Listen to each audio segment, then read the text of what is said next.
Новостройка Акджар. Она находится на окраине столицы. Когда-то эти орошаемые земли были захвачены кыргызстанцами. Территорию поделили по 4 сотки на каждого. Документы перешли из рук в руки. Проблем здесь много. Нет питьевой воды, электричества, дороги, не говоря уже о социальных объектах. Хотя местные жители оплачивают все налоги и счета к ним приходят в срок.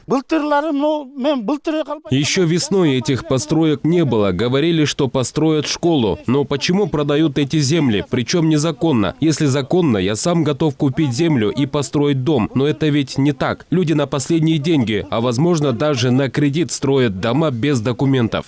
Впрочем, сейчас местных жителей беспокоит другое. Захват государственных земель продолжается. Новостройка растет с каждым днем. На месте появились мошенники, которые перепродают участки, не имея никаких документов. 2 года, как здесь все строится. Продает земли один и тот же человек. Замешаны чиновники, хотя еще в прошлом году приходили из райгосадминистрации и говорили, что здесь строить нельзя. Но вот нет, все продолжается. Обмануты многие. У людей нет никаких документов. Несмотря на это, они продолжают строительство домов. Разрешения на подключение электричества у жителей нет. Во всем виноват квартальный комитет, считают многие.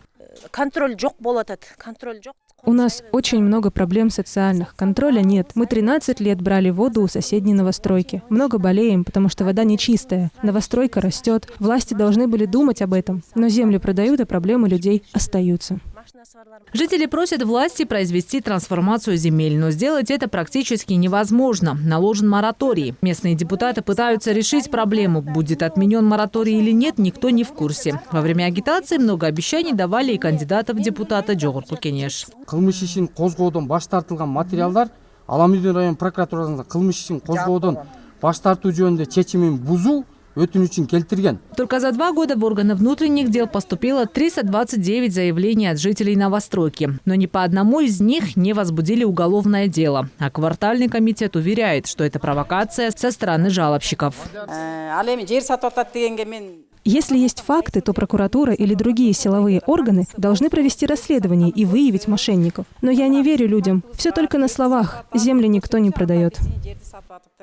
Самозахваченные земли на окраинах столицы, пояс новостроек остается проблемой для государства. Они постепенно вливаются в ткань города, но живут эти пространства без поддержки властей и соцобеспечения. Элиза Балбакова, Тынчтык Көлбаев, Нью ТВ.